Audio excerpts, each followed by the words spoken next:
છોટાઉદેપુર જિલ્લાના નસવાડી તાલુકાના સેવા સદન ખાતે ગુજરાત સરકારના માર્ગદર્શન હેઠળ સેવા સેતુ કાર્યક્રમ સફળતાપૂર્વક યોજાયો હતો। કાર્યક્રમમાં તાલુકાના વિવિધ ગામોમાંથી મોટી સંખ્યામાં ગ્રામજનો ઉપસ્થિત રહ્યા હતા અને સરકારી યોજનાઓ તથા સેવાઓનો લાભ લીધો હતો। કાર્યક્રમનો મુખ્ય હેતુ સરકારની વિવિધ સેવાઓ લોકોને નજીકથી અને સરળતાથી ઉપલબ્ધ કરાવવાનો રહ્યો હતો। આ દરમિયાન આવકનો દાખલો, જાતિનો દાખલો, રહેઠાણનો દાખલો, આધાર કાર્ડ અને રેશન કાર્ડ સંબંધિત સેવાઓ સાથે પેન્શન યોજનાઓ માટે અરજીઓ સ્વીકારવામાં આવી હતી। તાલુકા કચેરી, ગ્રામ વિકાસ, સામાજિક ન્યાય અને પુરવઠા વિભાગના અધિકારીઓએ સ્થળ પર હાજર રહી ગ્રામજનોની અરજીઓ સ્વીકારી અને શક્ય રીતે સમસ્યાઓનું નિરાકરણ કર્યું હતું। કેટલાક લાભાર્થીઓને સ્થળ પર જ વિવિધ પ્રમાણપત્રો અને યોજનાઓના લાભોનું વિતરણ પણ કરવામાં આવ્યું હતું। રિપોર્ટર ચિરાગ ગુપ્તા, છોટાઉદેપુર। આજરોજ ગુજરાત સરકાર દ્વારા નસવાડી તાલુકા ખાતે તાલુકા સેવા સેતુ કાર્યક્રમ યોજાયો। આ તાલુકા સેવા સેતુ કાર્યક્રમમાં 44 જેટલા ગામોના લોકોને ઉપસ્થિત રાખવામાં આવ્યા છે અને 55 પ્રકારના લાભો, વ્યક્તિગત લાભો, સામૂહિક લાભો સાથે આ કાર્યક્રમ યોજાઈ રહ્યો છે।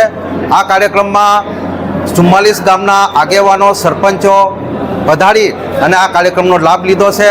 કાર્યક્રમ દરમિયાન અહીંયા આગેવાનો અને ચૂંટાયેલા પ્રતિનિધિઓ દ્વારા જનતાને માર્ગદર્શન કરવામાં આવ્યું છે।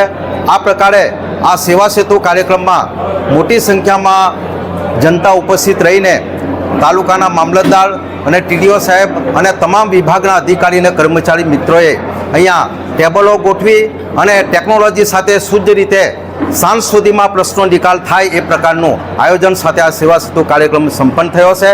આ સેવા સેતુ કાર્યક્રમમાં અમારા તાલુકા પંચાયતના પ્રમુખ ભાવનાબેન ભીલ, સામાજિક ન્યાય સમિતિના અધ્યક્ષ રેખાબેન, કારોબારી અધ્યક્ષ સિમીબેન ડુંગરા ભીલ, તાલુકા પંચાયતનો ઉપપ્રમુખ કનુભાઈ ભીલ અને જિલ્લા પંચાયતના સભ્ય રામદાસભાઈ ભીલ વગેરે ઉપસ્થિત રહી આ કાર્યક્રમ અહીંયા ખુલ્લો મૂક્યો છે। જસુભાઈ ભીલ, પૂર્વ જિલ્લા ભાજપ પ્રમુખ।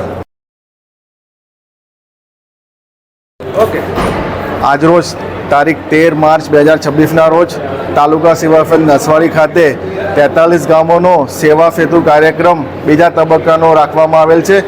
આ સેવા સેતુ કાર્યક્રમમાં કુલ અલગ અલગ ખાતાની કચેરીઓની 55 જેટલી સેવાઓ મળનાર છે, જેમાં આવક, જાતિના દાખલા, રેશન કાર્ડને લગતી સુવિધાઓ, નામ ઉમેરવું, નામ કમી કરવું, સુધારો કરવો, આધાર કાર્ડને લગતી સુવિધાઓ, મોબાઈલ નંબર લિંક કરવો, આધાર કાર્ડમાં સુધારો કરવો, જે 18 વર્ષ સુધીના બાળકો બાકી રહેલા હોય તેઓનો નવીન રેશન કાર્ડ આપણે આધાર કાર્ડ બનાવવું, હેલ્થને લગતી સુવિધાઓ, પશુપાલનને લગતી સુવિધાઓ, એવી અલગ અલગ બેંકને લગતી સુવિધાઓ પણ આજે ઉપલબ્ધ છે।